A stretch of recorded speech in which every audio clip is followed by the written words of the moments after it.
Tadhana sa Villa Elizalde nagulantang si Maya de la Rosa sa kanyang pagkagising. Bumalat sa kanya ang hindi pamilyar at malamig na hangin ng Marangyang Suite sa The Manila Peninsula. Kumikirot ang kanyang ulo na parang banibiyak, at higit na nakakagimbal, nasa kama siya ni Mateo Elizalde, ang kilalang-kilalang walang pusong CEO, ang pinakamakapangyarihang lalaki sa mundo ng negosyo sa Maynila. Pira-piraso at masakit na alaala ang bumalik, ang masamang pagtulak sa kanya ni Chloe Santos, ang kanyang itinuturing na matalik na kaibigan, mula sa hagdan. Ang malalim at medyo paos na boses ni Mateo ang pumutol sa magulong pag-iisip ni Maya. Malamig niyang ipinaalam na si Maya mismo ang pilit na pumasok sa kanyang kwarto, naghubad ng sariling damit, at nagmakaawa ng tulong. Isang pangingilabot ang gumapang sa likod ni Maya. Ang eksenang ito, kaparehong-kapareho ng bangungot 3 taon na ang nakalilipas. Biglang lumapit si Mateo, ang mga matay malalim at mapanuri. Bilang pagtatanggol sa sarili, malakas siyang itinulak ni Maya papalayo at nagpapanak na tumakbo papasok ng banyo. Dinampot niya ang kanyang telepono, at ang numero sa screen ay parang kidlat na tumama sa kanya. Ang petsa 3 taon na ang nakalipas. Si Maya ay muling nabuhay, bumalik sa eksaktong sandali kung kailan nagsimula ang trahedya.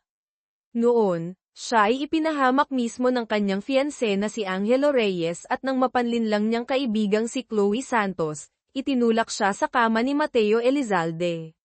Ginawa siyang pain, isang kasangkapan para takutin at kikilan ang milyonaryo. Ngunit sa pagkakataong ito, hindi na magpapakatanga si Maya de la Rosa para mahulog muli sa nakamamatay na patibong na iyon. Sunod-sunod na malalakas na katok sa pinto ang umalingaw-ngaw. Ako na, sabi ni Maya kay Mateo, puno ng determinasyon ang boses. Mabilis niyang isinuot ang bathrobe, binuksan ang pinto at hinarap ang kumpol ng mga reporter kasama ang mga peking mukha ni na Chloe at Angelo. Maya, ayos ka lang ba? Sobra kaming nag-alala, pagkukunwaring pag-aalala ni Chloe.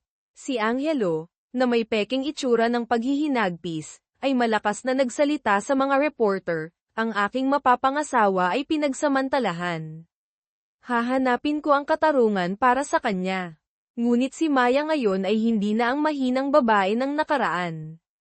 Malamig siyang sumagot, ang boses ay umalingaw-ngaw sa maingay na lobby ng elevator, mapapangasawa. Ginoong Angelo, tayo ay dating magkaklase lamang sa paaralan kasama ni Chloe. Sakto namang dumating si Marco, ang kanang kamay ni Mateo, at mabilis na inutusan ang mga reporter na burahin ang lahat ng litrato at video. Galit na hinayla ni Angelo ang braso ni Maya, ngunit hindi siya nag-atubiling bigyan ito ng malakas na sampal. Go! Upang patunayan ang kanyang sinabi at putulin ang lahat ng peking ugnayan, sa pagkabigla ng lahat, lumingon si Maya, hinayla ang kwelyo ni Mateo Elizalde, at binigyan ito ng isang matapang at pampublikong halik sa labi. Tama, pahayag niya, puno ng hamon ang boses, ginamit ko lang ang kaunting kalasinggan para tuparin ang pangarap ng bawat babae sa Maynila ang minsang mapasa akin si Mateo Elizalde. Ngayon, natupad na ang layunin ko. Hindi na tayo magkikita. Pagkasabi niyon, tumalikod siya at buong kumpiyansang naglakad palayo, iniwan ang isang natutulalang si Mateo Elizalde at ang nagkakagulong mga tao. Ngunit ang imahe ng babaeng iyon, na kapwa malakas at misteryoso, ay malalim na tumatak sa isipan ng malamig na CEO. Pagbalik sa Elizalde Tower, inutusan ni Mateo si Marco na magsagawa ng masusing investigasyon tungkol kay Maya de la Rosa.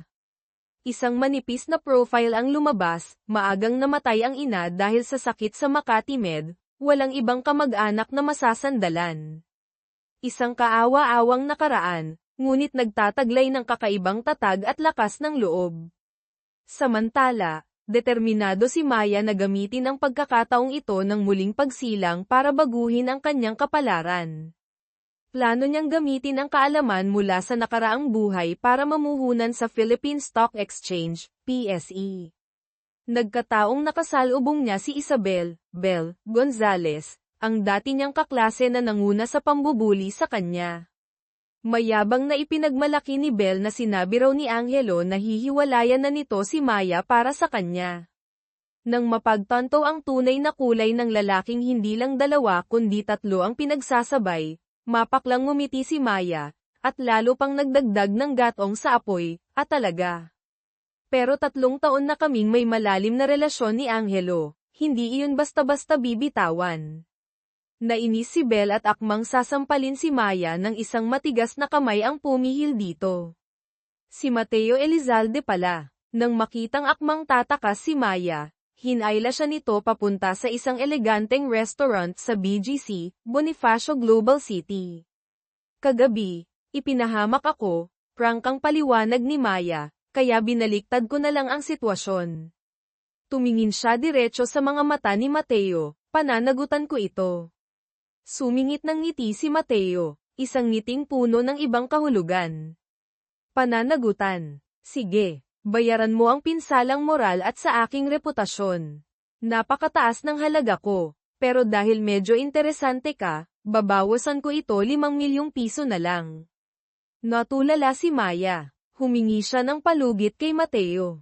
Pumayag ito, ngunit may isang kondisyon, kailangan mong tumawag para mag-report sa akin 1 beses bawat linggo. Sa basketball court ng universidad, hindi sinasadyang narinig ni Maya ang pag-uusap sa telepono ni Chloe at Angelo, na nagkukumpirma sa masakit na katotohanang matagal na silang lihim na nagsasama. Sakto namang tumakbo papalapit si Chloe para questionin si Maya kung bakit ito, nagsalita ng kung ano-ano, na nagdulot umano ng hindi pagkakaunawaan kay Mateo. Kasabay nito, lumitaw naman si Angelo, magka-holding hands at sweet kay Belle Gonzalez. Nagsimula ang magandang palabas ng magselos ng husto si Chloe. Tumunog ang telepono ni Maya, si Mateo ang tumatawag. Ngumiti siya at pinatay ang tawag, nagpas siyang panoorin muna ang dula sa harap niya. Sa kabilang linya, nakaramdam si Mateo na mayroong kakaiba, agad niyang inutusan si Marco, imbestigahan mo kung anong pinagkakaabalahan niya ngayon. Tadhana sa Villa Elizalde, pagpapatuloy, ng gabing iyon, pinuntahan ni Maya si Angelo, buong husay na gumanap bilang babaeng napilitan. Alam ni Mateo na may mga reporter sa labas kaya pinilit niya akong itanggi ang relasyon natin. Kailangan kong pumayag na makasama muna siya pansamantala para hindi na niya ungkatin pa yung ginawa nating pag-frame up sa kanya. Naniwala naman si Angelo, iginiit na si Maya lang ang mahal niya pero masyadong makapangyarihan ng pamilya ni Belle, kailangan niya raw iyon para makapagtayo ng sariling kumpanya. Nagkunwaring pumayag si Maya na maghintay. Lingid sa kaalaman niya, ang buong pag-uusap nila ay nai-record na ng mga tauhan ni Mateo. Nag-report pa si Marco, hinihingi ni Maya ang tulong ni Ethan Castillo, isang batang propesor sa ekonomiya at nagmula rin sa marangyang pamilya Castillo, para sa kanyang aplikasyon para mag-aral sa ibang bansa. Sa Naiya Airport, nagpunta si Maya para ihatid si Ethan. Nabanggit nito na may isang matalik na kaibigan din siyang darating para maghatid sa kanya. Natigilan si Maya nang makita kung sino ito si Mateo Elizalde. Mabilis siyang nagdahilang may gagawin at umalis.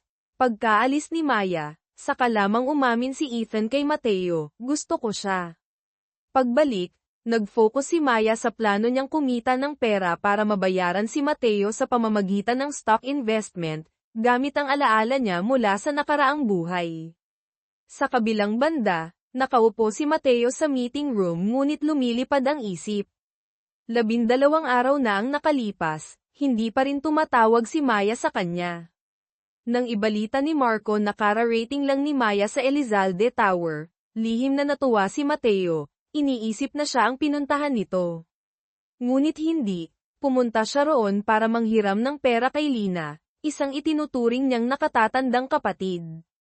Sakto paglabas ni Maya ng gusali, nag-aabang na si Mateo. Walang sabi-sabing binuhat siya nito ng pabigla, dinala diretso sa kanyang opisina. Bakit hindi ka tumatawag sa akin? Tanong niya, hindi maitago ang inis sa boses. May oras kang ihatid si Ethan Castillo pero wala kang ilang minuto para tumawag. Abala ako sa paghahanap ng perang pambayad sa'yo, sagot ni Maya, Pilit tinatago ang pagkataranta. Muling ni-save ni Mateo ang numero niya sa telepono ni Maya. Idiniin, tandaan mo, tumawag ka. Kahit isang beses lang sa isang linggo. Sakto namang may nahulog na maliit na kahon ng regalo mula sa bag ni Maya. Ito ang regalong inihanda niya para kay Ethan, ngunit dahil sa sitwasyon, napilitan siyang magsinungaling, para sana sa'yo to. Mabilis pa siyang nagsulat ng mensahe, ikaw ang pinakamagandang pagkakatagpo sa buhay ko. Tiningnan ni Mateo ang sulat, isang hindi maipaliwanag na damdamin ang umusbong sa kanya, na pagkamalang nagtatapat si Maya sa kanya. Samantala, sa mansyon ng mga Elizalde, si Sofia Gonzalez, ang ate ni Belle, ay sinusubukang makuha ang loob ng lola ni Mateo sa pamamagitan ng pagtatanghal ng isang klasikong kundiman na paborito nito. Labis na nasiyahan si Lola Elizalde, hinihikayat ang apo na pakasalan na agad si Sofia. Dumating si Belle para hanapin ang ate, pinaalalahanan itong mag-ingat kay Maya de la Rosa. May kumpiyansang sumagot si Sofia, ang mga lalaking kasing galing ni Mateo, laging may mga babaeng lumalapit. Mas mabuting alalahanin mo kung paano mo mapapanatiling sa'yo si Angelo. Hindi nagtagal, pinuntahan ni Belle si Maya. Ang ate ko, si Sofia, ang totoong mapapangasawa ni Ginoong Mateo. Dapat alam mo kung saan ka lulugar at layuan mo siya. Kalmadong ngumiti si Maya, sige ba? Kung may kakayahan ang ate mo na panatilihing sa kanya si Mateo Elizalde, siguraduhin niyang hindi na niya ako hahanap-hanapin pa. Pagkatapos, tila aksidenteng ibinunyag, narinig ko palang nagsasama na sina Angelo at Chloe Santos. Ang password yata sa apartment ni Angelo ay, matalino niyang ibinunyag kay Belle ang password ng bahay kung saan nakatira sina Angelo at Chloe. Nagngit-ngit sa galit si Belle. Para patunayang siya lang ang mahal ni Angelo, nanunumpa siyang, pupuntahan ko siya ngayon din at papalitan ko ang password ng birthday ko. Pinanood ni Maya ang papalayong si Belle na nag-aapoy sa galit, isang misteryosong ngiti ang sumilay sa kanyang mga labi. Ang dula ng kanyang paghihiganti at pagbawi sa kanyang buhay ay nagsisimula pa lamang. Gaya ng inaasahan ni Maya de la Rosa, sumugod si Belle Gonzalez sa apartment na inuupahan ni Angelo Reyes. Bumukas ang pinto, at ang tanawing tumambad sa kanya ay hindi masukat ang pait, magkayakap sina Angelo at Chloe Santos sa kama. Umalingaw-ngaw ang mga sigawan at basagan. Si Angelo, bilang tipikal na duwag, ay mabilis na isinisi ang lahat kay Chloe, na ito raw ang nangakit sa kanya. Makalipas ang 2 araw, nagpunta si Maya sa Street Lux Medical Center. Naroon si Chloe, mapatla at nanghihina. Isang hindi inaasahang pagkalaglag bunga ng pag-aaway nila ni Belle. Pumasok si Maya, may pekeng pag-aalala sa mukha, maingat na hindi ipinahalata na alam niya kung sino ang ama ng bata. Chloe, nabalitaan ko, na-shock ako, hinawakan ni Maya ang kamay ng dating kaibigan, bakit umabot sa ganito?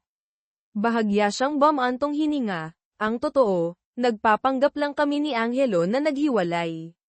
Kailangan niya ang impluwensya ng pamilya Gonzalez para sa career niya.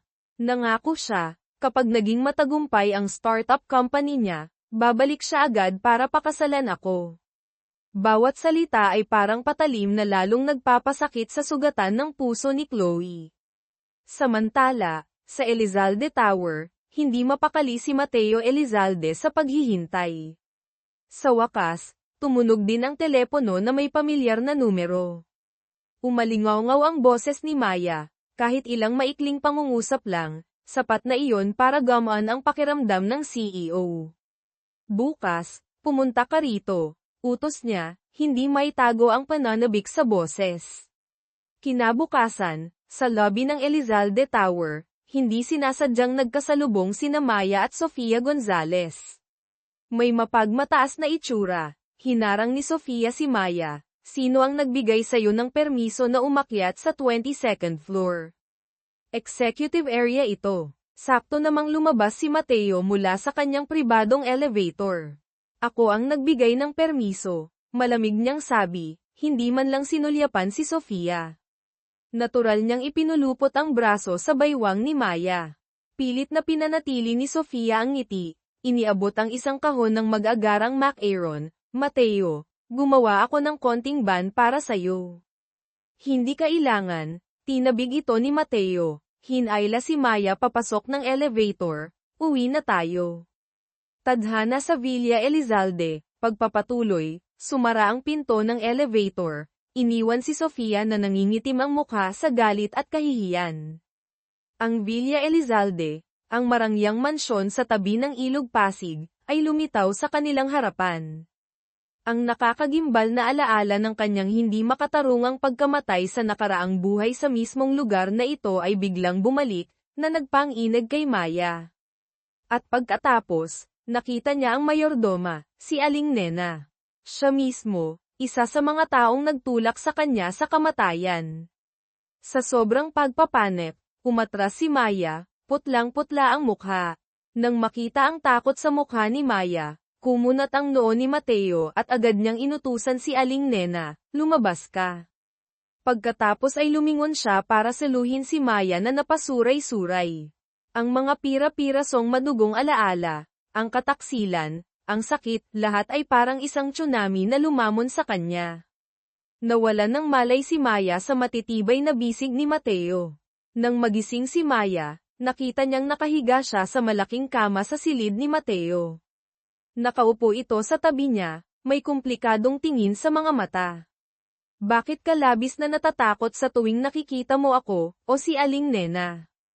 Ako, takot ako sa kanya, pabulong na sabi ni Maya, sinusubukang kumalma. Plano mo bang ikulong ako dito sa Villa Elizalde? Bahagyang napabuntong hininga si Mateo. Hindi, marahan niyang sabi, gusto ko lang sanang bigyan ka ng sorpresa. Tumingin siya ng malalim sa mga mata nito. Ang boses ay naging hindi pangkaraniwang malambing. Maya, ikaw rin ang pinakamagandang pagkakatagpo ko. Kung hindi mo gusto ang Villa Elizalde, hindi na tayo pupunta rito. Kung ano man ang gusto mo, kaya kong ibigay. Basta't manatili ka sa tabi ko, ang utang na 5 milyong piso, ituring mo nang wala iyon. Huminto siya, may bahid ng hiya, pasensya na kung medyo biglaan. Ako, hindi pa ako nanligaw kahit kailan, kaya hindi ko alam kung paano. Nalito si Maya. Ang Mateo ngayon ay ibang-iba sa baliw na kontrolador sa kanyang mga alaala. Ang sinseridad, o kakulaitan, na ito ay bahagyang nagpatinag sa kanya, ngunit mabilis siyang hinayla pabalik sa realidad ng kanyang isipan. Hindi nagtagal, tinawagan ni Chloe si Maya, mahina ang boses sa telepono, nais humingi ng tulong na makakuha ng posisyon sa Elizalde Corporation. Chloe, sagot ni Maya, puno ng pekeng pakikiramay. Ang boses, ang Elizalde Corp ay kumukuha lamang ng mga pinakamagagaling sa larangan ng ekonomiya, mga bagong graduate na tulad natin, paano tayo magkakaroon ng pag-asa? Bukod pa riyan, ang pagsama ko sa kanya, madalas ay para lang uminom ng tsaa, mamili, gumastos, hindi ako nakikialam sa mga usaping pangnegosyo. Huminto siya, tila aksidenteng nadulas, narinig ko nga pala siyang nabanggit kamakailan na pinag-aaralan nilang bilhin ang kumpanyang Nexus Electronics.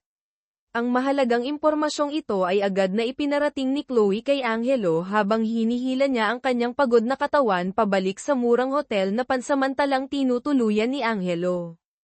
Pagkarinig ni Angelo, nagningning ang kanyang mga mata.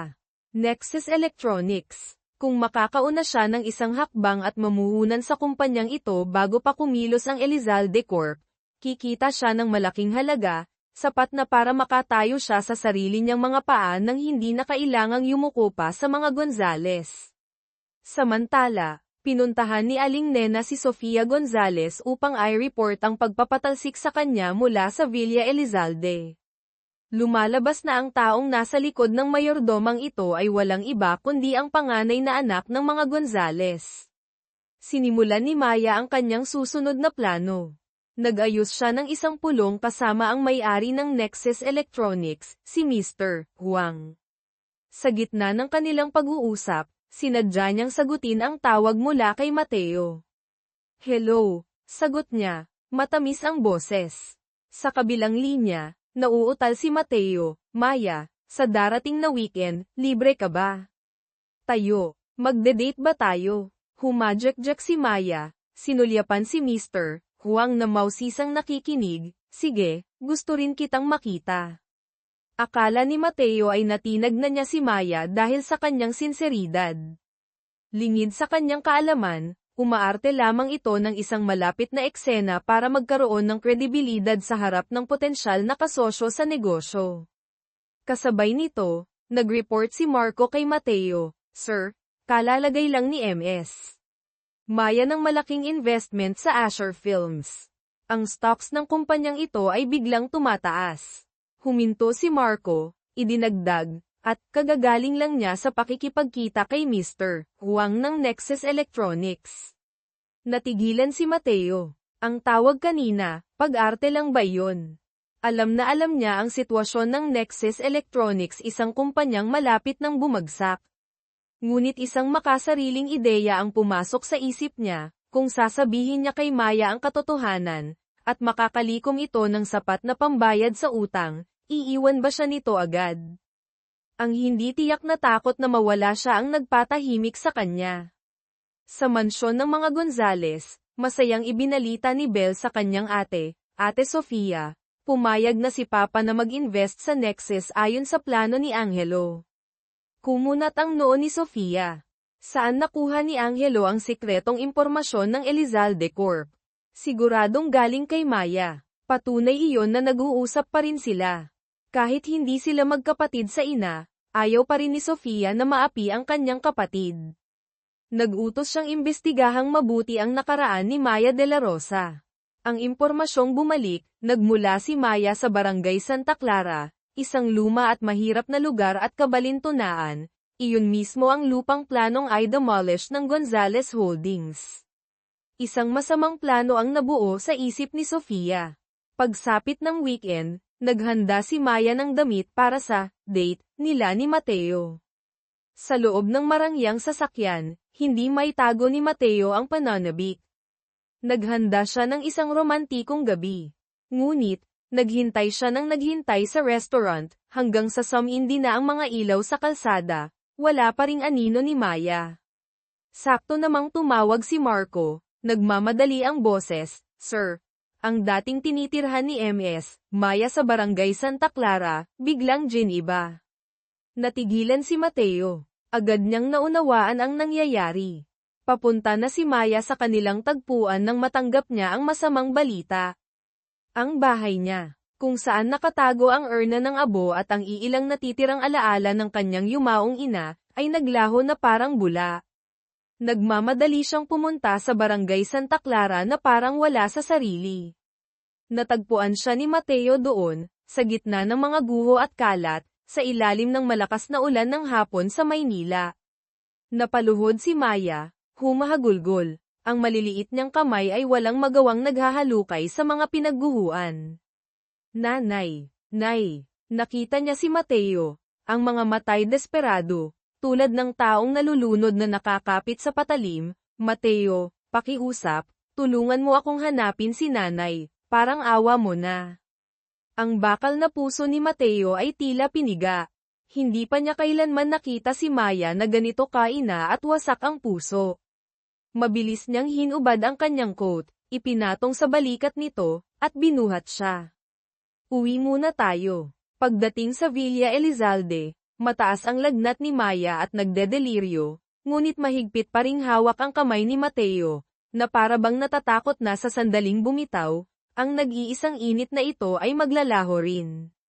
Hindi umalis si Mateo, nanatili siya sa tabi nito. Personal siyang inalagaan, at nagpuyat buong gabi. Kinaumagahan, nagising si Maya at nakitang nasa loob siya ng mga bisig ni Mateo. Nagulat siyang akmang babangon ngunit pinigilan siya nito. Huwag kang mag-alala, mabilis niyang paliwanag, ang babaeng katulong na ang nagpalit ng damit mo at nagpuna sa iyo. Itinuro niya ang maliit na kahon na gawa sa kahoy na nasa bedside table, pinahanap kong maigi sa mga guho. Ito ang mga natira. Nanginginig na binuksan ni Maya ang kahon. Nasa loob ang urn ang luwad na naglalaman ng abo ng kanyang ina, basag na, at ilang sunog na mga gamit. Muling tumulo ang kanyang mga luha. Sino? Sino ang gumawa nito? Pumasok si Marco, magalang na nag-report, Ms. Maya. Ayon sa paunang investigasyon, ang utos na give-in ay galing sa Gonzales Holdings. Gonzales. Ang pangalang iyon ay parang apoy na nagsindi sa galit ni Maya.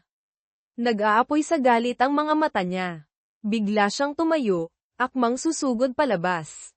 Maya, tumigil ka. Mahigpit siyang hinawakan ni Mateo. Anong gagawin mo? Haharapin mo sila ng mag-isa. Tinitigan niya ito ng diretso sa mata. Ang boses ay mas matatag kaysa dati, bigyan mo ako ng pagkakataon. Hayaan mong protektahan kita. Kinabukasan, naiinig ang mundo ng pananalapi sa Maynila. Biglang inanunsyo ng Elizalde Corporation ang pagputol sa lahat ng strategic partnership nila sa Gonzales Holdings, kahit pa mga hulugan ito ng pagkalugi ng daan-daang milyong peso. Ang malaking dagok na ito ay agad na pumutol sa daloy ng kapital ng mga Gonzales, itinulak ang dating makapangyarihang grupo sa bingit ng pagkalugi. Tadhana sa Villa Elizalde, pagpapatuloy, nagmamadaling pinuntahan ni Sofia Gonzales si Lola Elizalde, ang lola ni Mateo, umiiyak at nagmamakaawa, hinihiling na kausapin nito ang apo para mapigilan ito. Alam ko pong naging padalos-dalos si Belle sa kagustuhang tulungan ako, pero hindi ko inasahang gagawin ito ni Mateo dahil lang sa Maya na yon. Kumunat ang noo ni Lola Elizalde, nangakong hindi hahayaang gumawa ng kalokohan ang apo. Habang nagkakagulo ang pamilya Gonzales dahil sa krisis, muling pinuntahan ni Maya si Angelo. Angelo, bulong niya, tila may sikreto. Nalaman ko lang na may isa pang malaking tao na palihim na bumibili ng shares ng Nexus Electronics. Kung makakakuha ka ng malaking bahagi bago pa opisyal na may lista sa stock market ang Nexus pagkatapos itong mabili, siguradong tatubo ka ng malaki. Nag-aalangan si Angelo, narinig kong interesado rin mismo si Mateo Elizalde sa Nexus. Bakit hindi pa siya kumikilos hanggang ngayon? Bahagyang ngumiti si Maya, bumili na siya, pero sa pangalan ko. Ibinaba niya ang boses, nagtayo pa nga siya ng sarili kong holding company para hawakan ang mga shares na iyon, ang pangalan ay Maya Holdings. Nanlaki ang mga mata ni Angelo. Maya Holdings. Kilala niya ang pangalang iyon ang pinakamalaking bagong shareholder ng Nexus Electronics. Maya, pwede mo bang ibenta sa akin ang shares ng Maya Holdings? Nagpakita ng pag-aalangan si Maya, nasa pangalan ko nga ang kumpanya, pero mga tauhan ni Ginoong Mateo ang may hawak sa lahat ng operasyon. Ako, susubukan kong humanap ng paraan. Pero alam mo naman, hindi madali ito. Isang bagong patibong, mas masalimuot, ang inihahanda. Maaaring medyo mataas ang presyo. Sabi ni Maya de la Rosa, ang tono ay tila may panghihinayang at panunubok.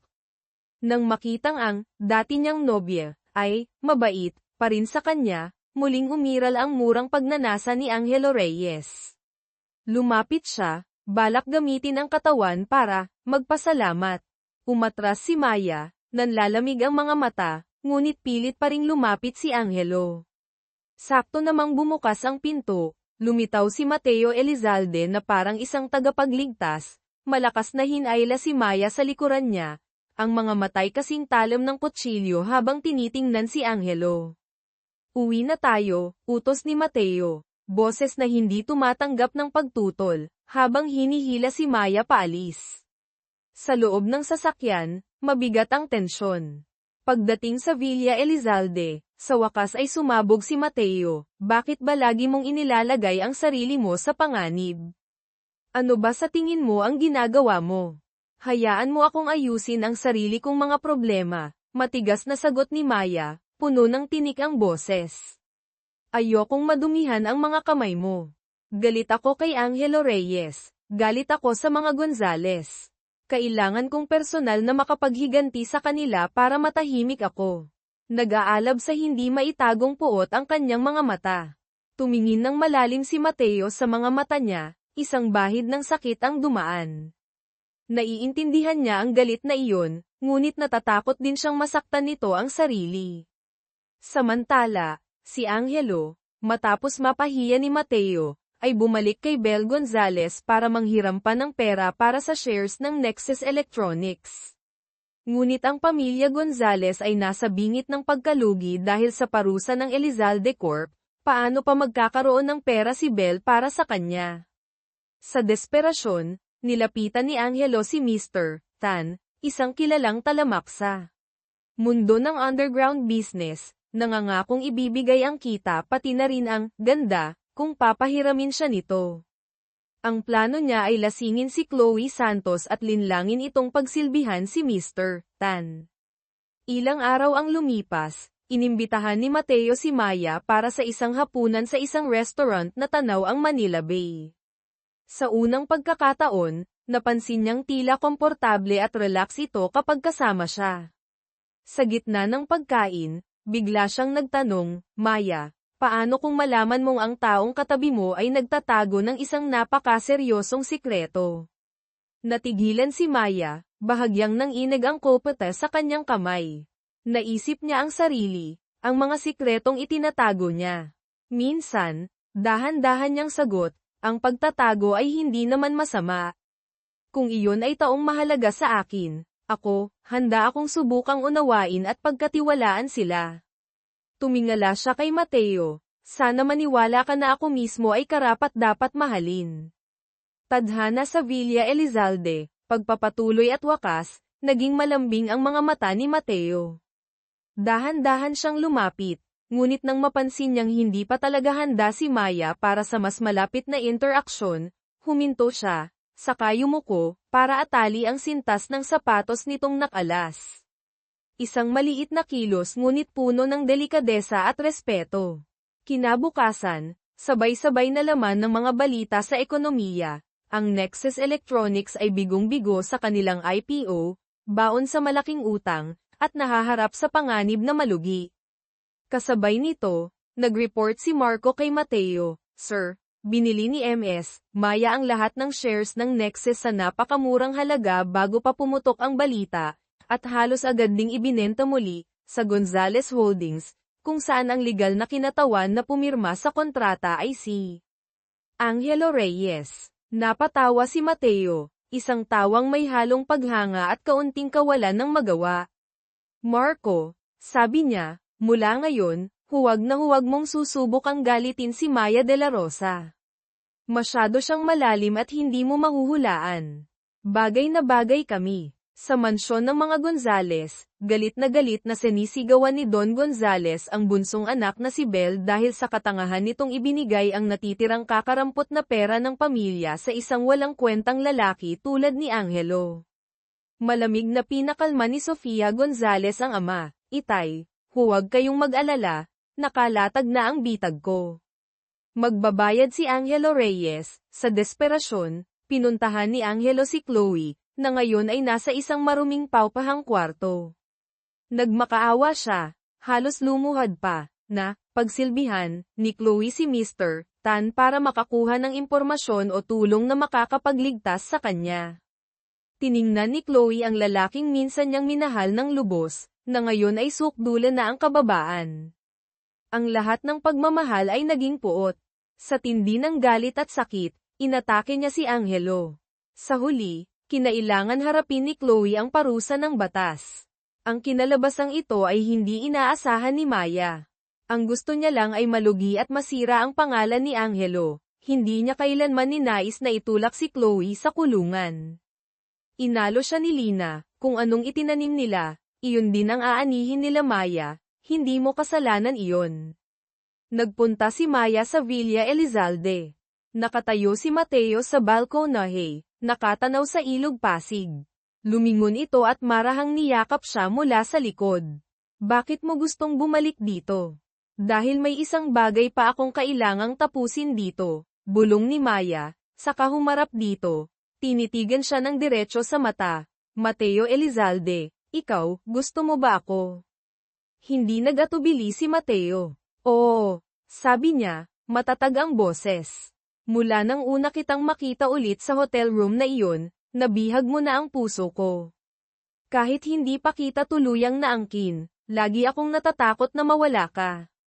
Laging may ganitong kakaibang pakiramdam ng pamilyaridad, iniisip ko pa nga kung nagkakilala na ba tayo sa nakaraang buhay. Hinigpitan niya ng bahagya ang yakap, sisiguraduhin ko, kahit ilang beses pa kitang makita ulit, mamahalin pa rin kita sa unang tingin. Kaya, Maya, pwede mo na ba akong mahalin? Binuhat niya ito, dinala sa silid tulugan, at inihiga sa kama. Dahan-dahan siyang yumuko, ngunit nang maramdaman ang paninigas ng katawan nito, bahagya siyang itinulak ni Maya. Agad na huminto si Mateo. Pasensya na, sabi niya, puno ng pag-aalala ang boses. Hindi ko alam kung anong nangyari na nagdudulot sa iyo ng ganitong takot, pero sigurado akong hinding-hindi kita sasaktan. Ang sinseridad at pasensya ni Mateo ay umabot sa pinakamalalim na bahagi ng puso ni Maya. Ang pag-ibig, na dating natatabunan ng takot at puot, ay nagsimulang umusbong ng malakas. Kusa niyang iniunat ang mga braso, niyakap ang leeg nito, at tinapos ang takot sa pamamagitan ng isang malalim na halik. Nais ni Mateo na isapubliko ang kanilang relasyon, nais niyang maging opisyal na bahagi ito ng kanyang buhay. Nagpasya siyang ipakilala ito sa kanyang pamilya, lalo na kay Lola Elizalde, na lubos niyang iginagalang. Medyo kinabahan si Maya, hindi pa niya nakikilala ang lola nito. Pinakalma siya ni Mateo, huwag kang mag-alala, nandito ako. Sa pangunahing mansyon ng mga Elizalde, habang nauna si Mateo para batiin ang lola, hindi inaasahang nakasalubong ni Maya si Sofia Gonzales. Sa sandaling iyon, sa pamamagitan ng pagpapakilala ng katulong, nalaman niyang si Sofia pala ang panganay na anak ng mga Gonzales, at siya rin ang nasa likod ng mga kilos ni Aling Nena. Oh, tingnan mo nga naman, mapaklang ngumiti si Sofia, puno ng pang-iinsulto ang boses. Ang pobreng Cinderella, nakarating pa talaga dito. Huwag kang masyadong umasa, maliit na bagay. Ang tarangkahan ng mansyon ng mga Elizalde ay hindi basta-basta napapasok. Ako ang kasintahan ni Mateo, walang kagatol-gatol na sagot ni Maya. Pumunta ako rito para ipakilala sa pamilya niya. Kasintahan. Muling tumawa si Sofia. Sa tingin mo ba tatanggapin ka ng lola niya? Isang babaeng galing sa kung saang sulok lang, na may madilim na nakaraan. Lalong lumapit si Sofia, bumubulong na parang ahas, alam ko ang lahat tungkol sa'yo, Maya de la Rosa. Alam ko kung saan ka nanggaling. Isang maling galaw mo lang, at sisiguraduhin kung hindi ka na makakabangon pa. Ngunit bago pa makasagot si Maya, isang matigas ngunit may edad ng boses ang umalingaw-ngaw mula sa likuran ni Sofia. Sofia, sapat na iyan. Si Lola Elizalde, na may tindig pa ring marangal sa kabila ng edad, ay lumakad palapit, ang mga matay matalas na nakatutok kay Sofia bago bumaling kay Maya. May pagtatasa sa kanyang tingin, ngunit walang mali siya. Ikaw si Maya de la Rosa, tanong ng matanda.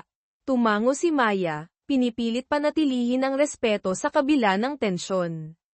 Opo, Lola. Sakto namang lumabas si Mateo, nakakunot ang noo nang makita ang eksena. Lola, anong nangyayari dito?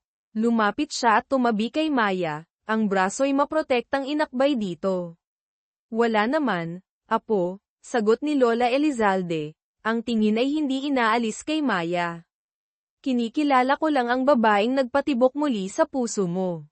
Tumingin siya kay Sofia. Sofia, umuwi ka na. May mga bagay na hindi dapat pinakikialaman. Namutla si Sofia ngunit hindi nang ahas sumuwi. Nagbigay siya ng isang huling masamang tingin kay Maya bago tumalikod at umalis. Humarap si Lola Elizalde kina Mateo at Maya. Hali kayo sa loob. Marami tayong dapat pag-usapan. Sa loob ng marangyang sala, sa harap ni Lola Elizalde, inilahad ni Maya ang kanyang nakaraan, ang mga paghihirap, ang mga pagkakamali, at ang pagnanais niyang magbago. Hindi niya itinago ang mga ginawa niya laban sa mga Gonzales at kay Angelo, ngunit ipinaliwanag niya ang mga dahilan sa likod nito, ang pagtataksil at ang sakit na idinulot sa kanya. Tahimik na nakinig si Lola Elizalde. Pagkatapos, tumingin siya kay Mateo. Apo, sigurado ka ba sa kanya? Opo, Lola. Walang pag-aalinlangang sagot ni Mateo. Ang mga matay nakatuon kay Maya, puno ng pagmamahal. Siya po ang gusto kong makasama habang buhay. Napabuntong hininga ang matanda, isang maliit na ngiti ang sumilay sa kanyang mga labi. Kung gayon, sino ako para tumutol? Tumingin siya kay Maya. Bawat tao ay may nakaraan, hiha. Ang mahalaga ay kung paano mo hinaharap ang kasalukuyan at hinuhubog ang kinabukasan. Nakikita ko ang katatagan sa iyong mga mata. At nakikita kong mahal ka ng apo ko. Ibinuka niya ang kanyang mga braso. Maligayang pagdating sa pamilya Elizalde, Maya de la Rosa. Naiyak si Maya sa tuwa at ginhawa. Sa wakas, pagkatapos ng lahat ng pinagdaanan, natagpuan niya hindi lamang ang pag-ibig kundi pati na rin ang isang pamilya. Niyakap niya ang matanda, kasunod ang mahigpit na yakap mula kay Mateo. Ang tadhana, na minsay naging malupit, ay nagbigay daan sa isang bagong simula. Sa Villa Elizalde, kung saan minsan nang natapos ang kanyang buhay, ngayon ay nagsisimula ang isang bagong kabanata, isang kabanatang puno ng pag-ibig, pagpapatawad, at pangako ng isang masayang kinabukasan sa piling ni Mateo Elizalde. Tadhana sa Villa Elizalde, pagpapatuloy, mapaklang ngumiti si Sofia. Ang boses ay puno ng pekeng awa, kaawa-awa ka naman, isang ulila, nabubuhay lamang sa pag-asa sa mga lalaki. Ah, alam mo ba, ang iyong ina-inahan, ang babaeng iyon na dukhang-dukha, ay pinulot ka lang pala. Kaya naman, kahit ibenta niya ang barong-barong sa barangay Santa Clara sa aming pamilyang Gonzales, hindi niya kailangan ang pahintulot mo. Bawat salita ni Sofia ay parang karayom na tumutusok sa pagkatao ni Maya. Sakto namang lumabas si Lola Elizalde at ang ina ni Mateo. Kabaligtaran sa inaasahan ni Sofia, sila ay ngumiti ng mainit at lumapit para hawakan ang kamay ni Maya. Apo sa tuhod, sa wakas ay nakita ka na rin namin, sabi ni Lola Elizalde, puno ng emosyon ang boses. At doon, ang nakagugulat na sikreto ay nabunyag. Maaga pa nilang natuklasan na si Maya pala ang nawawalang anak ng marangal na pamilyang De la Torre. Isinalaysay ni Lola Elizalde ang nakaraan, ang pamilya Elizalde at De la Torre ay matalik na magkaibigan sa loob ng maraming henerasyon. Kinupkop niya bilang anak-anakan ang tunay na ina ni Maya. Ngunit isang malagim na sunog. Maraming taon na ang nakalilipas ang kumitil sa mga magulang ni Maya, at ang katawan ng nag-iisang anak na babae ay hindi na natagpuan. Hanggang sa nag-imbestiga siya tungkol sa kasintahan ni Mateo, nakita ang litrato ni Maya, at natigilan dahil kamukhang kamukha nito ang kanyang yumaong anak-anakan. Lihim niyang inutusan si Mateo na kumuha ng buhok ni Maya para sa DNA test kasama ang mga natitirang kaanak ng De la Torre. Ang resulta, walang duda, si Maya ang huling tagapagmana ng angkan ng De la Torre. Pagbalik sa pribadong silid ni Mateo, niyakap niya si Maya at marahang humingi ng paumanhin sa paglilihim tungkol sa DNA test. Umiling si Maya, nangingilid ang luha, si nanay, kahit hindi kami kadugo, mahal na mahal niya talaga ako. Ginawa niya ang lahat, para lang mabuhay ako tulad ng ibang mga bata. Hindi ang dugo ang basehan ng lahat, Maya, malambing na sabi ni Mateo. Ilang pamilya ba ang magkadugo nga pero malayo naman ang loob sa isa't isa. Kumpara sa kanila, mas masaya pa kayo ng ina-inahan mo. Tumingin siya ng malalim sa mga mata nito, para sa'yo, ang iyong ina-inahan ang pinakamamahal mo. At para sa akin, ikaw ang magpakailanman kong pinakamamahal. Sinabi ni Mateo na si Lola Elizalde ang nangasiwa sa napakalaking yaman ng pamilya De la Torre sa ngalan nila sa mga nagdaang taon. Ngayong natagpuan na si Maya, nais na niyang ilipat ang lahat ng ito sa kanya. Ilang araw ang lumipas, pumasok si Mateo sa silid at nagulat nang makitang bumili si Maya ng napakaraming mamahaling damit, alahas, ngunit hindi para sa sarili, kundi para palamutian lamang ang mga stuffed toy. Mapaglarong ngumiti si Maya, sinadya ko yan. Kailangan kong ipakita na maayos at marangya ang buhay ko, para maniwala si Lola na hindi ko kailangan agad ang yaman na yun, at hindi niya ipipilit agad na ibigay sa akin. Napatawa si Mateo, napailing na lang sa kakulaitan nito.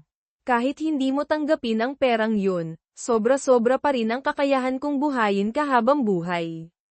Ngunit nagtanong din siya dahil sa kuryusidad, pero magsabi ka nga ng totoo, paano mo napapatakbo ang Maya Holdings? Paano ka naging isang kinatatakutang dark horse sa mundo ng financial investment sa loob lang ng maikling panahon? Swerte lang, kibit balikat ni Maya. Umamin ka, kiniliti siya ni Mateo. Sakto namang tumunog ang telepono ni Maya. Si Ethan Castillo. Nagbalita siyang nakabalik na siya sa bansa at nais siyang makita. Nang marinig ang pangalan ni Ethan, kumulo ang dugo ni Mateo sa selos. Inagaw niya ang telepono, malamig ang boses, abala si Maya, hindi kanya makikita. Saka siya tumingin kay Maya, kitang-kita ang poses ibong tingin, kanselahin mo ang usapan ninyo. Ang biglaang pagkontrol na ito, ang mapanupil na tingin, kaparehong-kapareho ni Mateo sa nakaraang buhay. Isang pangingilabot ang gumapang sa likod ni Maya, ang takot na akala niya ay natutulog na ay muling nagising. Ang poses ibong tingin ni Mateo Elizalde, ang biglaang pagkontrol lahat ay parang malamig na tubig na ibinuhos kay Maya de la Rosa, binuhay ang multo ng nakakagimbal na nakaraan. Isang pakiramdam ng pagkakasakal ang bumalat sa kanya. Pagkatapos noon, inutusan ni Mateo ang mga bodyguard, ginawang isang kulungang ginto ang Villa Elizalde, hindi pinapayagan si Maya na umalis kahit kalahating hakbang. Habang nasa sasakyan papuntang Elizalde Tower, malamig na kinuha ni Mateo ang telepono ni Maya nang tumawag muli si Ethan Castillo. Ethan Castillo, nagyayelo ang boses ni Mateo, mula ngayon, huwag mo nang guluhin pa si Maya. Ang mahal niya at pinili ay ako. Ginoong Elizalde, kalmado ngunit matigas ding sagot ni Ethan, inaalis mo ang karapatan niyang pumili. Ang mga salita ni Ethan ay tila tumama sa malalim na pangamba ni Mateo. Naalala niya kagabi, nang hindi sinasadyang mapagmasdan niyang mabuti ang fountain pen na regalo ni Maya ang Reg Along nagsinungaling siyang para sa kanya. Sa katawan ng pen, na may pino at masining na ukit, ay dalawang letrang magkakabit, E.C. Ethan Castillo. Ang galit at selos ay sumiklab ng husto. Habang nakakulong sa marangyang mansyon, pilit pa ring kumakapit si Maya sa kakarampot na tiwalang nagbago na ang Mateo ngayon.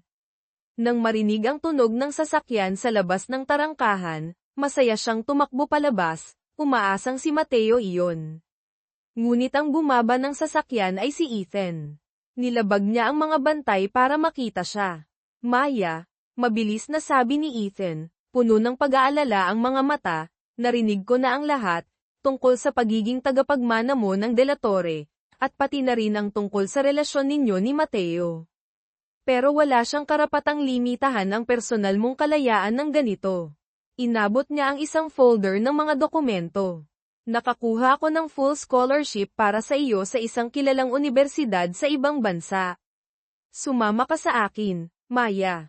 Umalis ka rito. Bilang guro na dating gamabay sa kanya, taimtim na nagpayo si Ethan, huwag mong isuko ang iyong mga pangarap at kinabukasan para sa kahit na sino.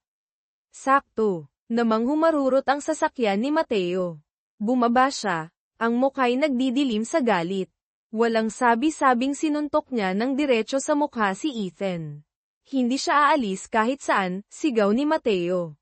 Ang student exchange program ng paaralan niya, matagal nang nakansela. Tiningnan niya si Ethan ng may hamon, gusto mo lang siyang ilayo sa akin.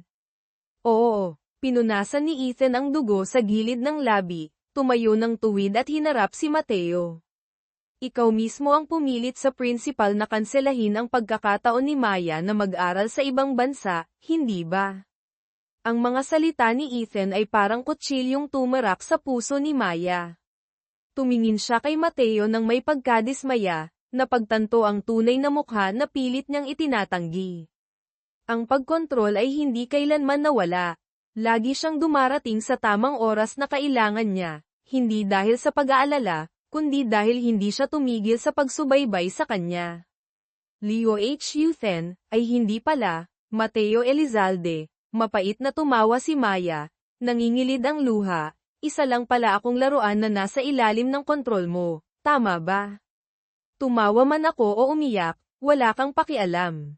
Basta't sumuwi ako sa gusto mo, handa mong alisin ang lahat sa akin ng walang palem. Ikaw, demonyo ka. Tiningnan niya ito ng diretso sa mata, puno ng determinasyon ang boses. Ibabalik ko talaga ang 5 milyong piso na yun. Makakaalis din ako sa kontrol mo. Pagkasabi niyon, tumalikod siya at pumasok sa mansyon, iniwan ang 2 lalaki at ang tensyonadong hangin na halos hindi na mayangan. Pagbalik sa kumpanya, malamig na ibinigay ni Mateo ang fountain pen kay Marco. Ibalik mo yan sa kanya. Nang dumalaw si Lina, ikinwento ni Maya ang lahat. Hula ni Lina. Siguradong nakita niya ang ukit sa pen kaya napagkamalan niyang gusto mo si Ethan. Ganyan talaga ang selos, nagiging bulag ang mga lalaki. Kahit na, umiling si Maya, kitang-kita ang sakit sa kanyang mga mata, hindi niya pa rin dapat ako tratuhin ng ganito. Pero pakinggan mo ang puso mo, Maya, payo ni Lina. Nakikita ko naman na kapag mabait siya sa'yo, hindi mukhang peke. Hindi nagtagal, muling humanap ng paraan si Ethan para makipag-ugnayan kay Maya. Tutulungan kitang makakuha ng scholarship sa ibang paaralan. Sa pagbabago ng kapaligiran, baka mahanap mo ulit ang dating Maya na inosente at masayahin.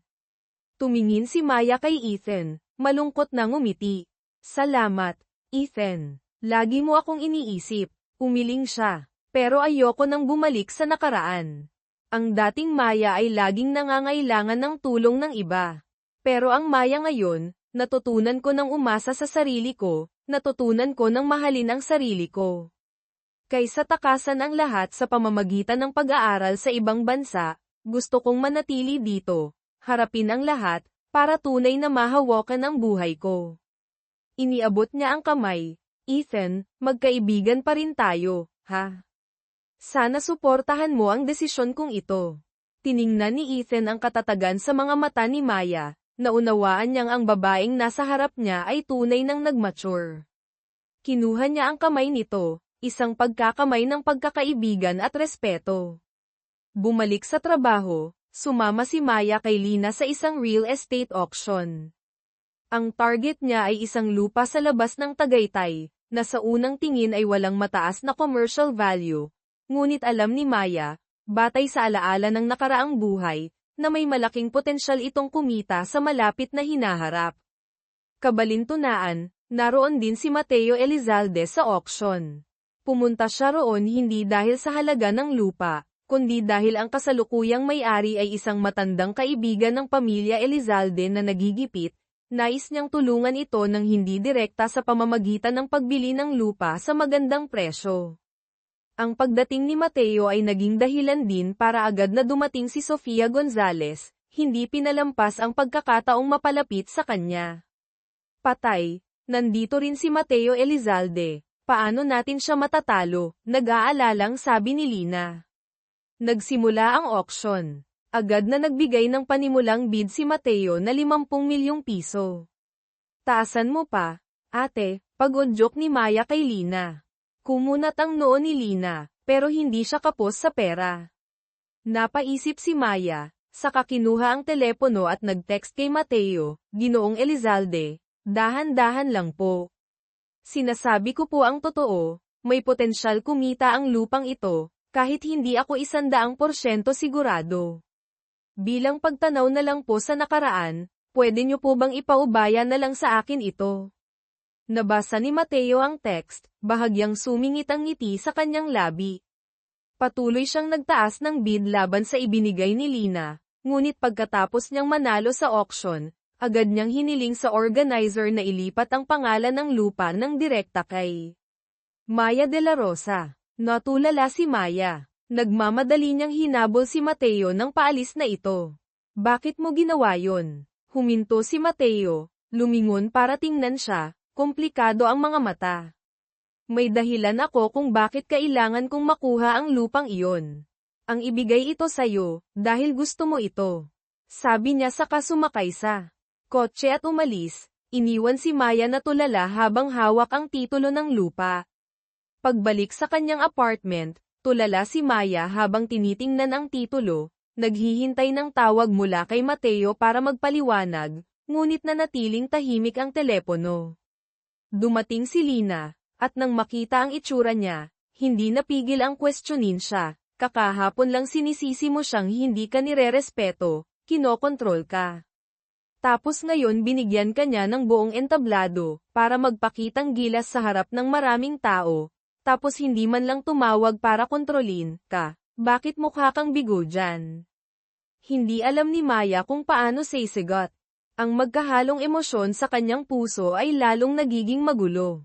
Samantala, ang ina ni Mateo ay nagpaplano na magdaos ng isang pribadong salo-salo sa kanilang bahay, na may pangunahing layunin na paglapitin ang kanyang anak at si Maya. Sa kasamaang palad, ang planong ito ay narinig ni Sofia Gonzalez. Isa na namang masamang balak ang nabuo. Sa salo-salo, mainit at masaya ang kapaligiran. Si Sofia ay nagpakita ng hindi pangkaraniwang kabaitan, lumapit kay Maya, Maya, pwede mo bang alalayan si Lola Elizalde saglit? Gusto niyang lumabas sa may beranda para magpahangin. Nag-alinlangan si Maya, hindi kailanman ibibigay ni Sofia sa kanya ang pagkakataong makuha ang loob ni Lola ng ganoon kadali. Ngunit sa harap ng lahat, hindi siya makatanggi. Sumunod siya kay Sofia papunta kay Lola Elizalde. Nang silang tatlo na lang ang nasa malapit sa tahimik na hagdanan, kung saan walang CCTV camera, biglang kumilos si Sofia. Nagkunwari siyang nadulas, malakas na itinulak si Lola Elizalde, dahilan para mahulog ang matanda pababa ng hagdan. Diyos ko! Lola, sumigaw si Sofia sa takot, saka lumingon kay Maya, matalim ang mga mata. Walang utang na loob na matanda. Ilang taon kitang pinagsilbihan, tapos gusto mo pang ipagkasundo ang babaeng to kay Mateo. Mapakla siyang tumawa, walang camera dito. PayPal-abasin kung aksidente ito. Ikaw, ang mananagot. Sakto namang narinig ang sigaw, nagsimulang tumakbo papalapit ang mga tao.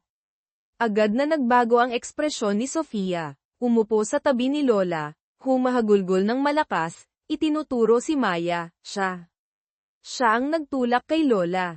Ako, pinayuhan ko lang siyang layuan si Mateo para mapagbigyan kami, pero hindi siya pumayag. Kaya ginawa niya ito kay Lola. Natulala si Maya sa perpektong pag-arte ni Sofia. Ngunit bigla niyang naalala, bago siya sumunod kay Sofia, hindi niya sinasadyang napindot ang record button ng video sa kanyang telepono. Sakto namang tumakbo papalapit si Mateo. Tiningnan niya ang sitwasyon, ang nagpapanik, pekeng, mukha ni Sofia at ang tulalang ekspresyon ni Maya. Nang walang pag-iisip, lumapit siya sa tabi ni Maya. Ayos ka lang ba? Tumingin siya ng diretso sa mga mata nito, naniniwala ako sayo. Sa loob ng ambulansya papuntang Makati Med, mabigat ang hangin. Hindi ko kailangan ang proteksyon mo, malamig na sabi ni Maya. Tiningnan siya ni Mateo, ang boses ay may malalim na sakit, sinabi mo noon, dapat laging pagkatiwalaan ang pinakamalapit sayo. Maya, para sa akin, ikaw ang pinakamalapit. Basta't sabihin mong hindi ikaw ang nagtulak kay Lola, lubos akong maniniwala. Pero mukhang, hindi mo ako kailanman itinuring na pinakamalapit sayo. Sa ospital, inanunsyo ng doktor na nalagpasan na ni Lola Elizalde ang panganib, ngunit ang malakas na pagkahulog ay maaaring magdulot ng problema sa pag-iisip at pagsasalita sa hinaharap.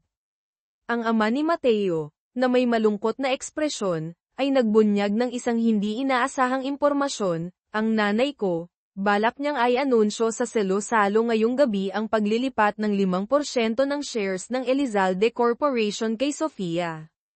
Naaawa siya sa bata dahil hindi niya nakuha si Mateo, at nakita niyang nahihirapan ang pamilya Gonzalez, kaya gusto niyang tumulong.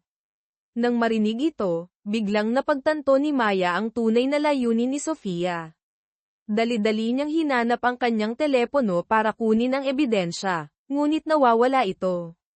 Kasabay nito, sa ibang lugar, Hawak ni Bel Gonzales ang telepono ni Maya na napulot niya sa gitna ng kaguluhan sa salo-salo.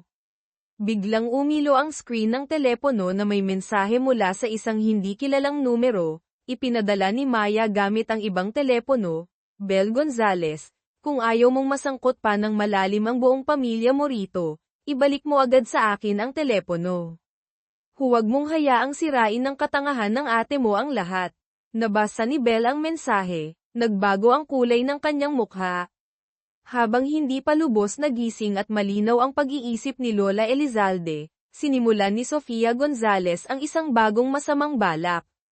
Humanap siya ng paraan para makipag-ugnayan kay Diego de la Torre, isang malayong kamag-anak, mula sa isang sangay ng pamilya de la Torre, isang taong sakim at laging naiinggit sa pangunahing linya. Nangako si Sofia na tutulungan si Diego na agawin ang napakalaking yaman ng pamilya de la Torre na malapit ng manahin ni Maya de la Rosa. Kung magtatagumpay, pakakasalan ni Sofia si Diego, para legal silang makinabang ng magkasama.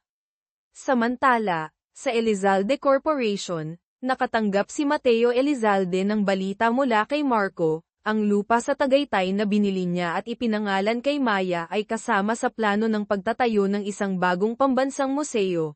Ang inaasahang halaga ng bayad pinsala ay aabot sa napakalaking 380 milyong piso. Isang bahagyang ngiti ang sumilay sa labi ni Mateo. Pumunta si Maya sa Elizalde Tower para hanapin si Mateo, ngunit hinarang siya ng bagong receptionist. Paumanhin po, ma'am. May appointment po ba kayo? Ako si Maya de la Rosa, kasintahan ni Ginoong Elizalde, sabi ni Maya.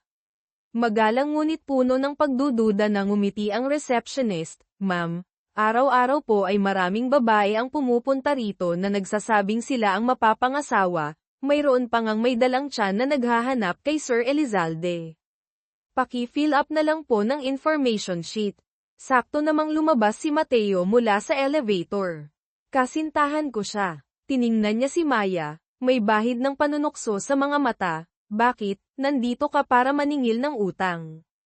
Hindi itinanggi ni Maya, sa halip ay lumapit pa at kumapit sa braso niya. Oo nga, pero nagbago na ang isip ko. Ang utang na 5 milyong piso, napagdesisyonan kong gawing pambayad para suportahan si CEO Elizalde. Ano sa tingin mo? Malakas na tumawa si Mateo. Masayang dinala ang bago niyang pinagkakautangan sa kanyang pribadong opisina.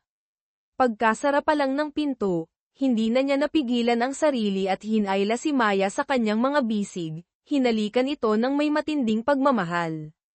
Sobra kitang na-miss. Marahan siyang itinulak ni Maya, kinuha mula sa bag ang isa pang maliit na kahon na balot sa peles. Alam kong hindi mo nagustuhan ang pen na iyon. Binuksan niya ang kahon. Sa loob ay isang pares ng platinum na cufflinks, na may pino at masining na disenyo ng nakaukit na ME, kaya dinala ko na lang ang sarili ko para iregalo sa iyo. Iniabot pa niya ang isang maliit na card, sa loob ay may malambot na sulat kamay. Mateo, nais kong makasama ka, piliin ang isang buhay na puno ng malalim na pag-ibig, hanggang sa pumuti na ang ating mga buhok. Natunaw ang puso ni Mateo. Lahat ng tampo at pagdududa ay naglaho. Mahigpit niya itong niyakap, ngunit mapaglarong kinurot ni Maya ang kanyang tagiliran, pero galit pa rin ako sa iyo ha. Nawala ka ng walang paliwanag, hindi man lang ako kinontak ng 10 araw. Sa totoo lang, ilang araw lang, pero sinadya niyang palakihin. Sige na, napapatawang sabi ni Mateo, kasalanan ko. Kaya ngayon, kailangan ko nang tuparin ang tungkulin ng isang taong sinusuportahan, hindi ba? Yumuko siya para halikan sana itong muli nang bumukas ang pinto. Nakatayo roon ang ina ni Mateo, natigilan sandali saka nagmadaling nagkunwaring walang nakita. Ay, naiwan ko pala ang dokumento. Pautal-yutal niyang sabi saka mabilis na umalis.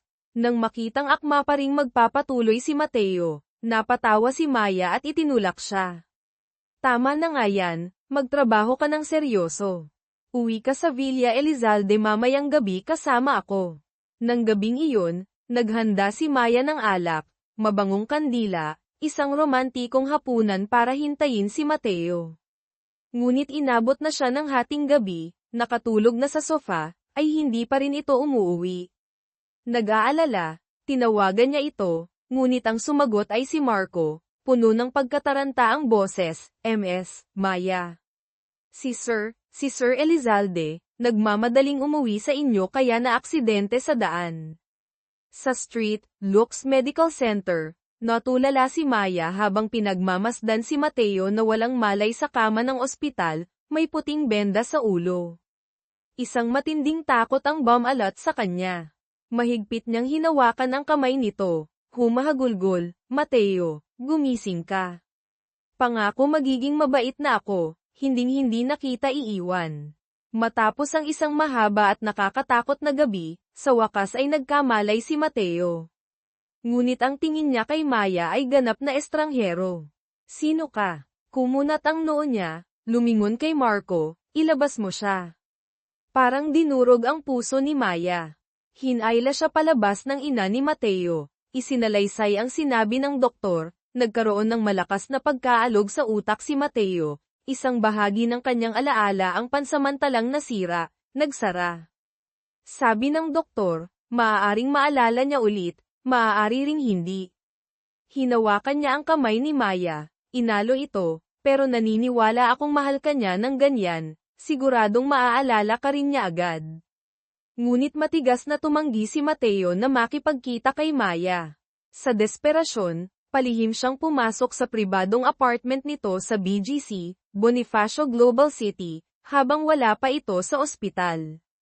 Yakap ang polo shirt na may pamilyar pang amoy nito, ang pangungulila at takot na mawala ito ay nagpaiyak sa kanya ng husto. Pagbalik ni Mateo sa apartment, nang makita si Maya, lalo siyang naging malamig at malayo.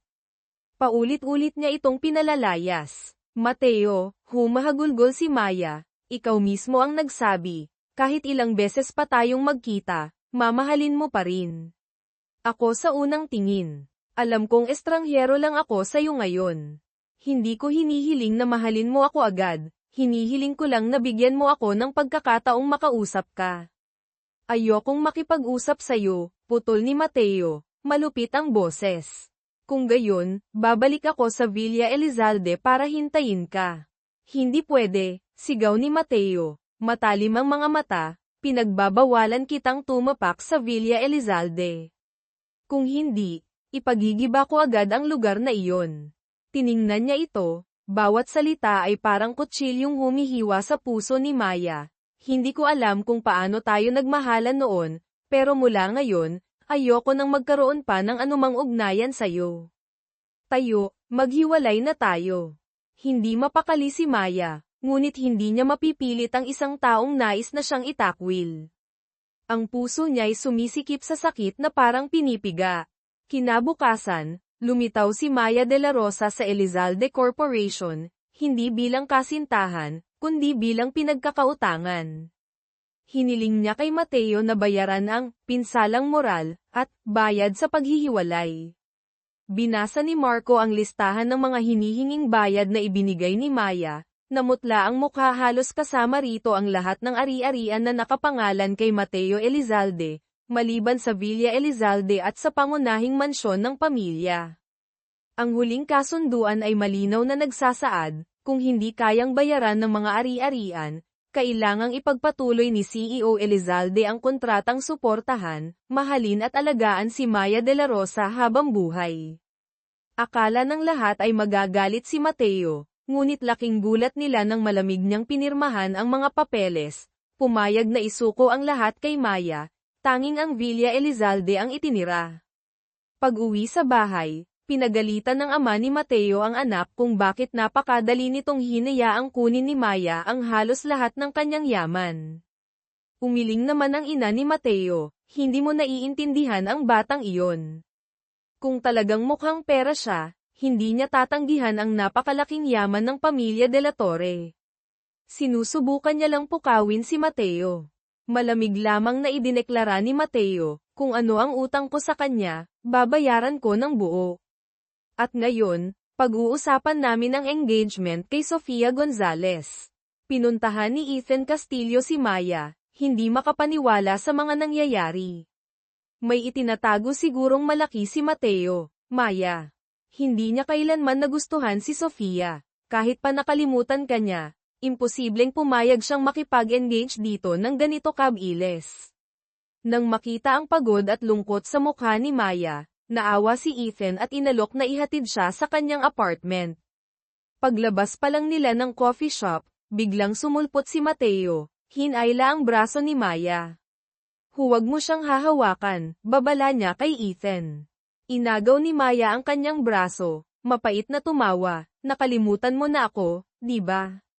Sukdulan ang galit mo sa akin, di ba? Bakit ka pa nag-aalala kung sino ang kasama ko? Dahil sa ilang araw na hindi pagkain, dagdag pa ang matinding emosyonal na dagok, biglang nahilo si Maya at nawalan ng malay sa mga bisig ni Mateo. Nang magising si Maya sa ospital, wala na roon si Mateo. Ikinwento ni Ethan, nung nawalan ka ng malay, parang nababaliw siya sa pagtawag sa pangalan mo. Pero pagdating natin dito, nagmamadali siyang umalis. Narinig ko siyang bumubulong na, kailangan mo raw lumayo sa kanya para maging ligtas ka. Ang mga salita ni Ethan ay nagtanim ng munting pag-asa sa puso ni Maya. Dumating ang araw ng engagement party ni Mateo at Sofia sa isa sa pinakamarangyang hotel sa Maynila. Pinaalalahanan ng ina ni Sofia ang anak na subukang suyuin at kunin ang loob ng pamilya Elizalde. Nakatayo sa tabi si Belle, puno ng pangamba ang puso. Alam niya ang kasamaan ng kanyang ate. Kung talagang makakaakyat si Sofia sa taas, magkakaroon pa kaya sila ng ina ng puwang sa bahay ng mga Gonzales. Dumating na ang takdang oras. Si Sofia Gonzales, napakaganda sa mamahaling damit, nakakapit sa braso ng ama, mayabang na lumakad papunta sa altar. Ngunit ang naghihintay doon ay hindi si Mateo Elizalde. Sa halip, ay nalalaya ni Ethan Castillo si Maya de la Rosa papasok mula sa pangunahing pinto. Lahat ng mga mata ay napunta sa kanila. Pumunta ako rito hindi para agawin ang groom, malakas na sabi ni Maya, umalingaw-ngaw ang boses sa buong bulwagan, kundi para linisin ang pangalan ko. Itinaas niya ang telepono, pinatugtog ang recording na palihim na ipinadala sa kanya ni Belle Gonzales matapos matanggap ang babala. Ang boses ni Sofia na umaamin na siya ang nagtulak kay Lola Elizalde, alam na walang kamera kaya isinisi kay Maya, ay malinaw na narinig ng lahat. Isang abogado na kumakatawan sa pamilya Gonzales ang mabilis na tumayo para tumutol, maaaring peke ang recording na ito. Kung totoo man, bakit hindi ito mas maagang inilabas ni MS de la Rosa? Sakto namang bumukas muli ang pinto ng bulwagan. Ay nalalaya ni Mateo Elizalde si Lola Elizalde, na medyo nakarecover na at naaalala na ang lahat, na dahan-daang pumasok. Tiningnan ni Lola si Sofia nang may sukdulang. Pagkadismaya at sakit, hindi ko akalain, na nag-alaga pala ako ng ahas sa aking tahanan. Sumenya si Marco sa mga pulis na nakaabang sa labas para anyayahan si Sofia Gonzales na lumabas para mag-usap. Ang masamang balak ni Sofia ay ganap ng nabigo. Bumaling si Lola Elizalde at niyakap si Maya.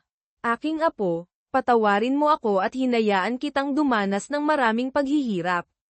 Siniko ng ina ni Mateo ang anak, ano pang hinihintay mo, samantalahin mo na ang pagkakataong ito para makipag-ayos sa kanya. Laking gulat ng lahat nang tumingin si Mateo kay Maya at sinabing, ang mga pinsalang moral na dinanas mo, babayaran ko ng pera. Nang marinig ito, hindi na nakapagpigil si Ethan Castillo. Lumakad siya sa harap ni Maya, lumuhad sa isang tuhod. Maya de la Rosa, taimtim niyang tiningnan ito, hihiramin ko ang naudlot na engagement ni Ginoong Elizalde ngayon para formal na mag-propose sa babaeng mahal ko. Ibibigay ko sa iyo ang lahat ng kaligayahang nararapat sa iyo. Pakiusap, pagkatiwalaan mo ako kahit minsan lang. Napigil ang hininga ng lahat sa bulwagan. Tumalikod si Mateo, mahigpit na ikinuyom ang mga kamao. Naaalala niya ang lahat ng masasayang sandali nila ni Maya. Ngunit hindi niya magawang umamin, hindi niya magawang hilahin ito sa panganib na kinakaharap niya ang banta mula kay Diego de la Torre at sa mga makapangyarihang puwersa sa ilalim na nagnanais na agawin ang yaman nito. Ang pagpapanggap na nawalan ng alaala at pagpayag na makipag-engage kay Sofia ay pansamantalang plano lamang para protektahan si Maya. Ngunit ngayon, tila nagiging kabaligtaran ang epekto ng kanyang plano. Tiningnan ni Maya si Ethan na nakaluhod sa harap niya, saka tumingin sa naninigas na likod ni Mateo. Gulong-gulo ang kanyang puso. Dapat ba niyang piliin ang kaligtasan at sinseridad ni Ethan, o patuloy na maniwala sa pag-ibig na puno ng pagsubok ngunit matindi kay Mateo? Dumating na ang sandali ng pagpapasya. Sa harap ng taimtim na pag-aalok ng kasal ni Ethan Castillo, marahang umiling si Maya de la Rosa, ang mga matay nakatuon sa likod ni Mateo Elizalde na nakatalikod. Hindi siya makapayag, ang puso niya'y naghihintay pa rin sa iisang tao.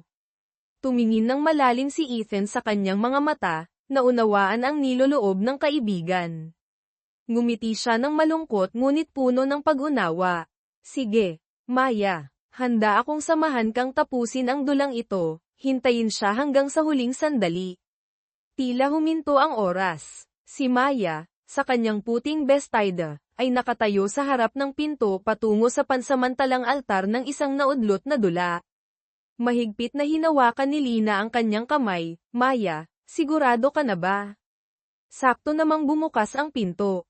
Hindi tunog ng musika, kundi nagmamadaling mga yapak. Sumugod si Mateo Elizalde, malakas na hinayla si Maya mula sa kamay ni Ethan, ang mga matay puno ng pagkalito at sakit. Anong ginagawa mo? Tanong ni Maya, nanginginig ang boses dahil sa halo-halong emosyon at galit. Bakit kung galit ka sa akin ay sisirain mo pa ang kasal ko? Tumulo ang kanyang mga luha. Sinabi mong lagi kang mananatili sa tabi ko, poprotektahan mo ako, pero ilang araw pa lang ang nakalipas, nakalimutan mo na ba ang lahat? Maya, parang awa mo na. Hayaan mo na akong kalimutan ka, sigaw ni Mateo, puno ng sakit ang boses. Talagang, hindi na kita pwedeng makasama pa. At doon, ikinwento niya. Sa mga araw na walang malay siya matapos ang aksidente, na naginip siya ng isang mahabang panaginip, isang ibang bersyon ng nakaraang 3 taon. Doon, nagkita rin sila sa parehong mahirap na sitwasyon sa simula. Ngunit ang Maya sa mundong iyon ay piniling pagkatiwalaan si Angelo Reyes.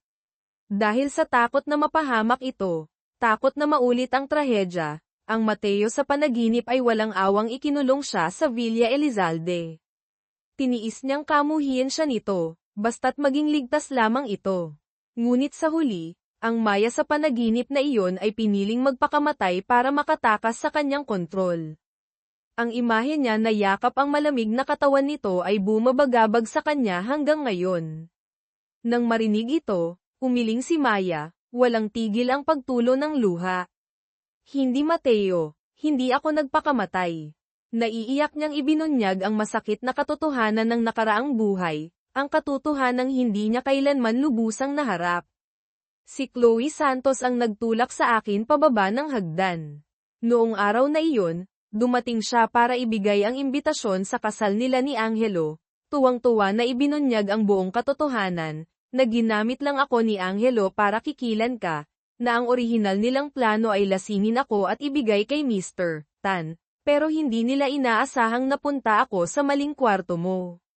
Naalala ni Maya ang matinding galit noon, gusto kong humingi ng katarungan, sa gitna ng pag-aagawan, itinulak niya ako.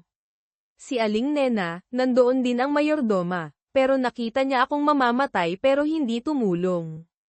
Tumingin siya kay Mateo, ang mga matay puno ng pagsisisi at huling pasasalamat. Ang ako noon, napakatanga, hindi. Nakilala kong sino talaga ang nagmamahal sa akin. Niloko ko ang sarili ko, sa huli ipinagkanulo ng mga taong pinagkatiwalaan ko. Marahan niyang hinaplos ang pisngi nito. Salamat, Mateo, dahil kahit noon, pinili mo pa ring mahalin ako. Ngunit ang ako noon, talagang hindi karapat-dapat sa pagmamahal mo. Hindi. Maya, kasalanan ko ang lahat. Mahigpit siyang niyakap ni Mateo, garalgal ang boses dahil sa emosyon. Sa panaginip na iyon, nang yakapin kita mula Villa Elizalde papuntang ospital, labis akong natakot at nagsisi. Napagtanto kong hindi man lang kita nakitang tunay na tumawa ng masaya. Naisip ko na sana ako na lang ang nakahiga sa emergency room noon. Natakot akong maulit ang eksenang iyon, natakot akong mawala ka ulit, kaya hindi ako nang ahas na lumapit sa'yo, hindi nang ahas na aminin ang nararamdaman ko pagkatapos kong magising. Isinandal ni Maya ang mukha sa dibdib nito, naramdaman ang malakas na tibok ng puso. Binigyan ako ng pagkakataon ng langit na mabuhay muli, para makilala ko ang kabutihan mo, para makilala ang tunay na pag-ibig na pinalampas ko. Hindi ko napapalampasin muli ang pagkakataong ito. Tumingala siya, tumingin ng diretso